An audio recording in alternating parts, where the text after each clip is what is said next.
Fala investidor, fala investidora, como é que vocês estão? Espero que estejam todos muito bem. Quem fala é o André, criador do canal e investidor qualificado. E hoje eu vou trazer para vocês um fundo imobiliário. Um fundo imobiliário que algumas pessoas talvez ainda não conheçam, porque ele não tem dentro do seu portfólio aqueles ativos extremamente vistosos, aqueles prédios bonitos na Faria Lima, na Paulista, enfim, lugares em São Paulo que são extremamente procurados. Ele tem o que a gente chama de boutique office. São escritórios que não são aqueles primes, mas também são escritórios em localizações menos interessantes, com um padrão construtivo razoável, mas que atendem empresas que também não são tão grandes e que não têm um valor tão alto para despender com o aluguel, por exemplo. Então, ela entra exatamente naquele gap, naquele espaço em que você tem empresas de menor capitalização que precisam de um escritório, mas que não têm o poder aquisitivo para comprar ou alugar um imóvel ali na Faria Lima, na Paulista ou outro lugar que tem ali efetivamente um fluxo maior de empresas de alto nível. E é exatamente por isso que ela tem esse espaço e pode fazer parte do seu portfólio de investimentos de fundos imobiliários. Claro, é um ativo que você precisa ter muita atenção, porque ele tem um cronograma muito diferente aqui e eu vou trazer tudo isso para você logo após o evento. Então, vamos para o vídeo.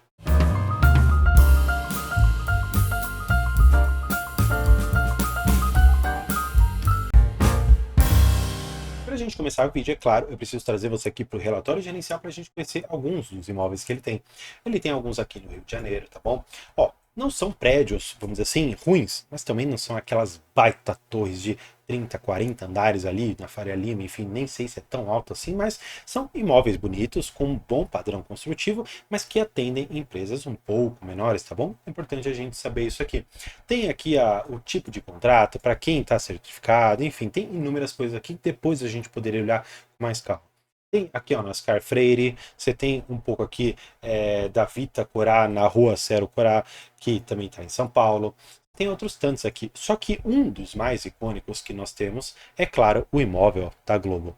É um icônico imóvel que nós temos aqui, que é a sede da Globo, e ela é muito importante porque ela tem uma participação bastante relevante na receita do fundo. E claro, para a gente analisar isso, eu vou te trazer aqui para cima porque nós temos uma divisão mais clara disso e a gente precisa passar um pouco aqui pelos contratos, tá bom? Eles colocam aqui a diversificação de receita do portfólio e você pode ver que a Globo representa 38%, a 20 Partners, que é a própria gestora, representa 18% e essa Vitacom representa 12%, e o resto está aqui dividido entre diversos inquilinos de uma forma mais diversificada, tá bom? Então, olha só, de início nós já temos que a Globo é um baita de um ativo que nós temos lá dentro, não só porque ele foi caro para o fundo, que levou uma alavancagem muito grande, mas também porque ele representa 38% da receita. Aqui eu já vou trazer você para mim para a gente debater algo que eu acho fundamental em todo e qualquer tipo de investimento. Todos nós temos as nossas preferências ou discordâncias políticas. Mas é importante você enxergar que, independentemente de qual lado você está, o dinheiro ele não tem cheiro, o dinheiro não tem visão, o dinheiro não tem nenhum sentimento ou sentido que possa justificar o seu amor por um político ou a sua preferência por um lado ou de uma ideologia. Exatamente por isso que, olhando para um imóvel e olhando para a receita imobiliária que ele tem, você precisa ficar muito mais preocupado se a Globo ela está lá pagando o aluguel do que efetivamente o conteúdo que ela está divulgando. Então, vamos parar um pouco com essa ideia de achar que a política ela pode, em todos os âmbitos, influenciar no seu tipo de investimento. É claro que a política influencia, mas tem alguns detalhes aqui dessa discussão política que eu sei que muitas pessoas têm, que não fazem o menor sentido e para o investimento, neste caso específico, é totalmente irrelevante. E claro, para que a gente continue conversando, você precisa saber que 70% dos contratos são atípicos, o que significa que ele tem pelo menos aqui 5 anos ou mais. Então, isso daqui já é muito bom para a gente. 70% praticamente está em São Paulo e o resto aqui no Rio de Janeiro. Bem diversificado, tá bom? Você pode ver aqui onde está. Claro, comunicação e mídia 43%, afinal de contas estamos falando aqui da Globo. E claro, agora vamos falar daquilo que eu tenho certeza que você mais quer saber, que são os rendimentos desse fundo. Então, vamos aqui para a página 7, em que ele fala a estimativa de rendimentos. E aí você pode ver que o fundo ele estima que até junho de 2024 haja uma redução daquilo que era esperado. Ao invés de ficar naquela casa dos seus 60, 62, ele vai ficar mais aqui na casa dos seus 50 até uns 60 no máximo. Eu particularmente acredito que nós ficaremos muito mais próximos desta banda inferior, tá bom? 0,5 centavos por cota. Por quê? E aqui a gente precisa detalhar um pouco mais o fundo, tá bom? E para isso eu preciso trazer vocês aqui para baixo para a questão da alavancagem, para obrigações financeiras deste fundo. Então, vamos lá. Não é difícil, fica comigo, porque é absolutamente tranquilo da gente entender isso. Ó, aqui ele fala quanto de imóveis nós temos. Nós temos aqui 1 bi e 300 de imóvel. E o que acontece? Muitos desses imóveis, e especialmente ali a Globo, nós pagamos e fizemos obrigações a prazo, ou seja, nós estamos parcelando o imóvel como uma pessoa física faria, pessoa jurídica também pode fazer, e o fundo, no caso, fez. Então, ele tem obrigações de imóveis a prazo. No geral, nós temos aqui que 518 milhões de reais são realmente obrigações para pagamento destes imóveis. Aqui embaixo nós temos os CRIs, que foram basicamente os veículos a partir dos quais nós fizemos essas compras. Então, olha só, você pode ver que 70%, estamos falando ali da sede da Rede Globo, numa taxa de IPCA mais 7, praticamente com vencimento até 2037. No valor total aqui de 360 milhões de reais praticamente, tá? Os demais aqui, enfim, não são CRIs tão representativos, claro, 40, 50, 60 milhões é grana, mas o que efetivamente fica mais difícil para o fundo é pagar este valor aqui da Globo. Claro, eu sei que algumas pessoas não gostaram da aquisição, algumas gostaram, porque na época foi discutido o seguinte: poxa, para 1 centavo a mais, você está fazendo toda uma engenharia financeira que vai me custar depois? Poxa, será que vale a pena? E aqui eu vou trabalhar algumas discussões com você a respeito disso. Por quê? Quando você olha o cronograma de pagamento, você vê que para 2024 e 2025 nós temos os maiores pagamentos, tá bom? Estamos falando aqui de 90 e 84 milhões aqui basicamente para cada ano. E aqui você precisa de um conteúdo além, porque eu sempre passo para você um conhecimento para você levar depois para suas análises. Você tem o principal e você tem os juros e a correção monetária. Por que é importante você diferenciar e dividir cada um desses?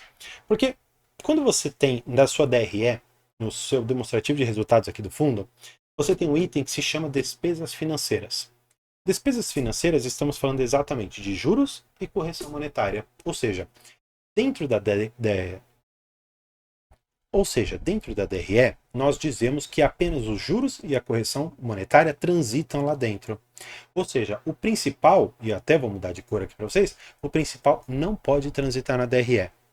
André, tá, você me disse isso, mas que implicação tem isso para o fundo? Boa pergunta. Por quê? Como você pode pagar os juros e a correção monetária com o próprio dinheiro que você recebe dos aluguéis, isso transita na DRE e maravilha, você consegue pagar os juros e a correção monetária. Mas e o principal?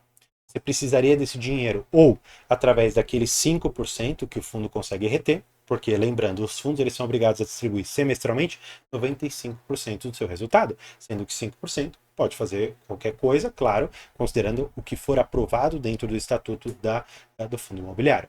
Então, o principal ele só pode ser pago com esses 5% ou com uma emissão. Como o fundo hoje ele é negociado com bastante deságio em relação ao seu valor patrimonial, uma emissão abaixo do valor patrimonial talvez não seja tão bem vista pelo mercado. E aí você deve se questionar, André, será que o fundo ele tem dinheiro para pagar esses outros aqui, ó, 46 milhões? E é interessante a gente dar uma olhada nisso. Por quê? Quando você vê aplicações financeiras, ou seja, dinheiro que ele tem em banco, ele tem apenas 38 milhões de reais. Ou seja, faltam aqui praticamente 6 milhões de reais para ele pagar o principal. Os juros, talvez ele consiga pagar, porque se em 2024 inteiro ele tem que pagar, como nós vimos aqui, 44 milhões, a gente pode ver aqui na DRE quanto que ele está gerando. Então, vamos ver aqui na DRE quanto que ele está gerando. Ele está pagando de despesas financeiras. Vamos pegar aqui, ó. Ó, despesa financeira, ou seja, o que ele está pagando ali de juros, tá bom? Vamos fazer uma conta bem simples. Vamos pegar esses 3 milhões 487 e vamos multiplicar por 12. Ó, ele está gerando aqui 41 milhões e 800, isso de despesa financeira, e ele tem que pagar, como nós vimos aqui embaixo, o valor de 44. Exatamente por isso que eu acredito que dentro daquele guidance que foi estipulado, talvez mais para o final do ano, nós tenhamos uma queda nele, talvez para ficar aqui naqueles 5 centavos. E aí, você deve se perguntar, André, será que vale a pena eu comprar esse fundo? Será que vale a pena eu manter ou será que vale a pena eu tirar?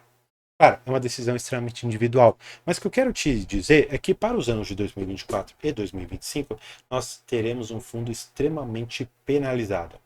Não porque ele é ruim, não porque perdeu o fundamento, mas porque ele fez uma compra que ele enxergou no futuro que geraria um determinado resultado, que geraria uma diversificação, que geraria para o cotista uma maior segurança. E, vislumbrando que ele tenha exatamente a vocação de escolher bons imóveis, bons inquilinos, eu particularmente manterei o Vino dentro da minha carteira, sabendo, obviamente, que por 2 anos eu sofrerei um pouco, tanto na cotação quanto nos rendimentos. Mas aí, pensa comigo. Imagina que a chavinha ela vira, que em 2026, quando nós teremos, vou até mostrar para vocês, uma redução bastante significativa no pagamento de principal e de juros, olha só, meus rendimentos eles podem subir muito. Claro, sair ali, por exemplo, de uns 5 centavos para 7 centavos, poxa, é muita coisa. Eu estou falando de praticamente 50% a mais em relação ao que eu estava recebendo. E claro, as pessoas vão começar a correr para o fundo, vão começar a pagar mais, e eu já estarei anteriormente posicionado no fundo. É importante, claro, você compreender que dentro de uma diversificação, um portfólio bastante resiliente a qualquer tipo de movimentação, você precisa ter, claro, um acompanhamento. E exatamente por isso que dentro da nossa área de membros você tem a possibilidade de conversar 1 hora comigo a respeito da sua carteira de investimentos, para que lá a gente consiga enxergar se você tem a sua meta e a forma que você concretiza a sua meta, para ver se as duas coisas estão conversando. Porque de vez em quando você colocou o objetivo, mas você trilhou um caminho muito ruim. Você trilhou um caminho que vai para um outro lugar que você nunca vai chegar naquele objetivo. E para colocar exatamente você aqui numa trilha, para alcançar sua liberdade financeira, receber talvez 10, 15, 20 mil reais por mês de rendimentos, você pode contar aqui com a minha ajuda. E claro, tem os nossos vídeos, as lives que são exclusivos para você e o recebimento antecipado de vídeos que eu posto com mais de uma semana de antecedência. E você já vai saber de tudo no momento em que for publicado. Então, espero que você tenha gostado. Deixa aqui embaixo se você é investidor divino ou não. E se você gostou desse conteúdo, deixa um curtir. Por hoje é isso. Muito obrigado.